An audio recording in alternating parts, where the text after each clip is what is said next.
Hello बच्चों, good morning, शुभ प्रभात। आज फिर मैं आपके हिंदी विषय कक्षा 8वीं से कक्षा 10वीं तक के लिए फिर पद्य भाग से आपकी कविता स्वर्ग बना सकते हैं, रामधारी सिंह दिनकर कवि द्वारा रचित ये कविता लेके आपके समक्ष मैं कविता के शुरू करने से पूर्व रामधारी सिंह दिनकर जी के कुछ संक्षिप्त परिचय आपके समक्ष प्रस्तुत करती हूँ। श्री रामधारी सिंह दिनकर का जन्म 30 सितंबर 1908 को बिहार के मुंगेर जिले में सिमरिया गांव के एक कृषक परिवार में हुआ। मैट्रिक की परीक्षा में सर्वाधिक अंक प्राप्त करने पर इन्हें भूदेव स्वर्ण पदक मिला। सन 1950 में ये एक स्नातकोत्तर महाविद्यालय में हिंदी विभाग के अध्ययन बने। ये राज्यसभा के सदस्य भी रहे। भारत सरकार ने इन्हें पद्म भूषण से अलंकृत भी किया गया इनके कार्य के दौरान। फिर 24 अप्रैल 1957 को इनका निधन हो गया। दिनकर जी ने गद्य तथा पद्य दोनों ही प्रकार की रचनाएं इन्होंने लिखी। इनके काव्य उर्वशी पर इन्हें भारतीय ज्ञानपीठ पुरस्कार भी उन्हें प्राप्त हुआ। कुरुक्षेत्र जो महाभारत के पश्चात लिखी गई, रेणुका, हुंकार, सरस्वती, रश्मिरथी, परशुराम की प्रतीक्षा इनकी प्रसिद्ध काव्य रचनाएं तथा भारतीय संस्कृति के 4 अध्याय इनकी प्रमुख गद्य रचनाएं हैं। दिनकर जी की रचनाओं में राष्ट्रीयता की गूंज दिखाई देते हैं। सो ये आपके कवि दिनकर जी के संक्षिप्त में परिचय आपके सामने रखी। अब मैं कविता स्वर्ग बना सकते हैं में कवि के अनुसार इस कविता में क्या मूल भाव है, लिखने का कवि का मूल उद्देश्य क्या है। प्रस्तुत अंश, ये अंश दिनकर जी की प्रसिद्ध रचना कुरुक्षेत्र से ली गई है। कुरुक्षेत्र से कुछ टुकड़े लिखे गए हैं जो स्वर्ग बना सकते हैं के दौरान के द्वारा आपके समक्ष प्रस्तुत करते हैं। इसमें भीष्म पितामह द्वारा युधिष्ठिर को दिया गया अंतिम उपदेश। भीष्म पितामह ने युधिष्ठिर को कहा है कि इस पृथ्वी के समस्त सुखों पर सभी प्राणियों का समान अधिकार है। संसार में, इस प्रकृति में जो भी कुछ व्याप्त है, उस पृथ्वी में जन्मे सभी प्राणियों के समान रूप से अधिकार है। अतः सबको मिलजुल कर इन उपहारों का उपभोग करना चाहिए, तभी यह धरती स्वर्ग के समान सुंदर बन सकते हैं। अब ये आपका मूल भाव हुआ। अब मैं भावार्थ पैराग्राफ वाइज, है ना, पदों के पद वाइज मैं आपके व्याख्या अर्थात भावार्थ कराती हूँ। सबसे पहला, धर्मराज यह भूमि किसी की नहीं, कृत है दासी, है जन्मा समान परस्पर इसके सभी निवासी। सबको मुक्त प्रकाश चाहिए, सबको मुक्त समीरण, बाधा रहित विकास, मुक्त आशंकाओं से जीवन। कुछ एकाध शब्द अर्थ है नीचे जो कठिन। कृत यानी खरीदी हुई। कविता में जो कृत शब्द आया है उसका मतलब है खरीदी हुई। दासी यहाँ पे गुलाम, जन्मना यानी जन्म से ही, परस्पर यानी आपस में, निवासी यानी नागरिक, मुक्त यानी खुली हवा, प्रकाश उजाला, समीरण हवा के लिए कहा गया, बाधा विघ्न, रहित बिना, विकास उन्नति, आशंकाओं यानी भय।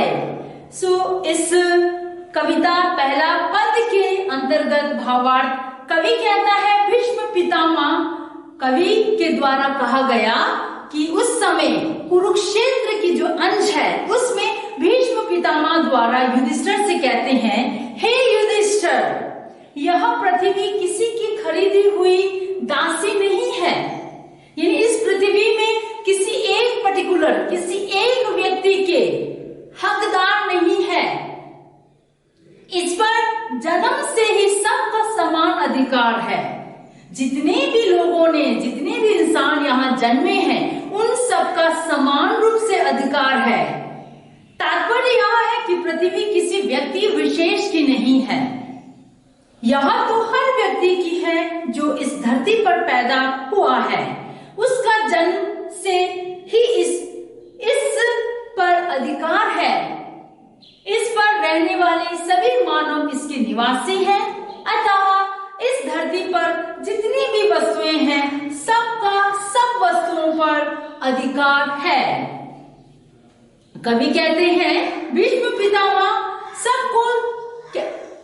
सबको स्वतंत्र प्रकाश, वायु आदि वस्तुएं चाहिए। भीष्म पितामह कहते हैं कि इस पृथ्वी में जन्मे सभी मानव को समान रूप से प्रकाश, स्वतंत्रता, वायु आदि जो भी कुछ है इस पृथ्वी में, उन चीजों की समान रूप से सबको अधिकार है और सबको चाहिए अनिवार्य रूप में। इन प्राकृतिक वस्तुओं पर किसी का कोई बंधन नहीं है। सबके जीवन का विकास किसी भी प्रकार की बाधा से रहित होना चाहिए। किसी की रोक टोक उन वस्तुओं पे नहीं होना चाहिए। इसके अतिरिक्त किसी भी प्रकार की आशंका से युक्त जीवन नहीं होना चाहिए कि हम जी रहे हैं किसी के डर से कि भाई कोई कुछ ना कह दे। उस आशंकाओं से युक्त यानी मुक्त हो कि हमें जीवन जीना चाहिए।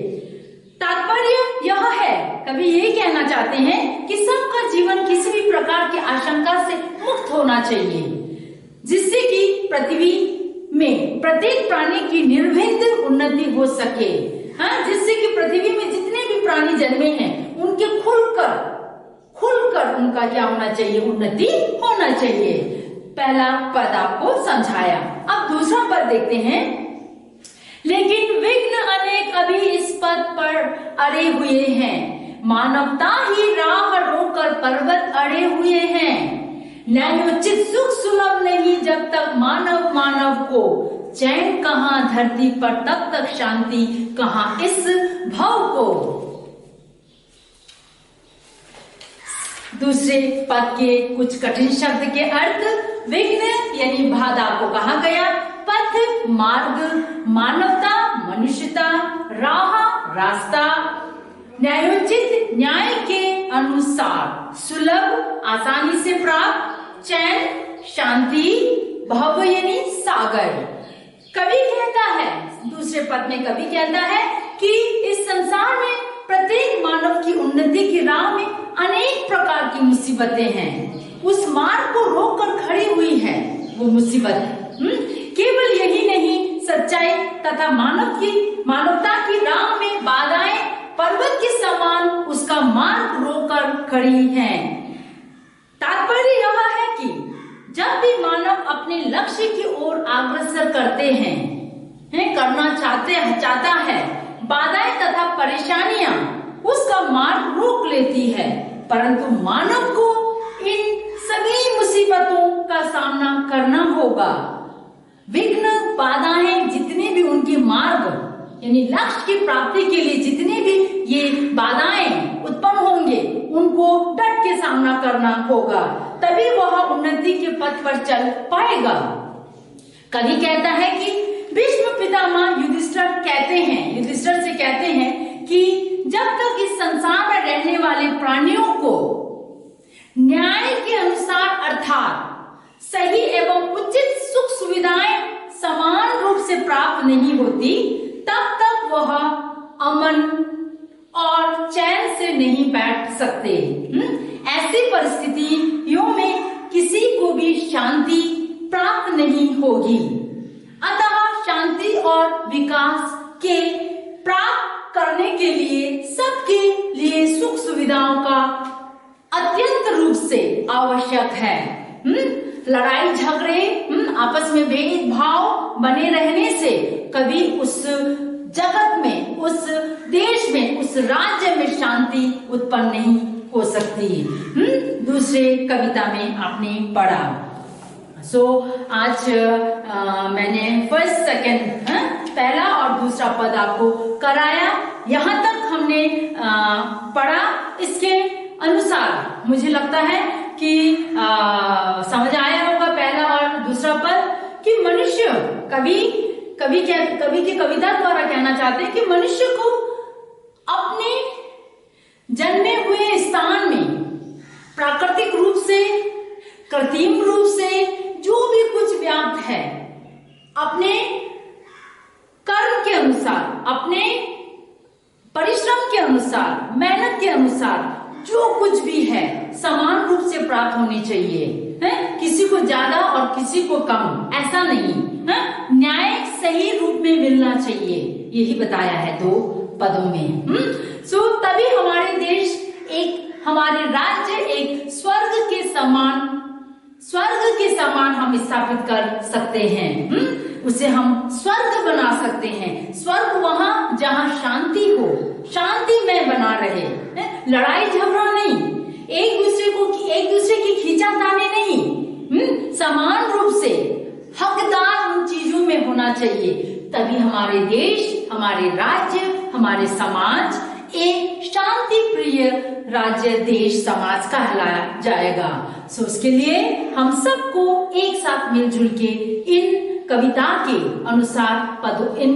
अनुसार उन पथ में चलना चाहिए। आज के लिए मैं यही समाप्त करना चाहती हूँ। आपको यहाँ तक कवि, परिचय, मूल भाव, भावार्थ अर्थात 2 पदों के जो आज मैंने भावार्थ कराए उनको अच्छे से, शब्द यानी कठिन शब्द भी दे रखा है, उन अर्थों के साथ आपको अच्छे से पढ़ना होगा। आज के लिए इतना बच्चों याद करना। ओके, धन्यवाद।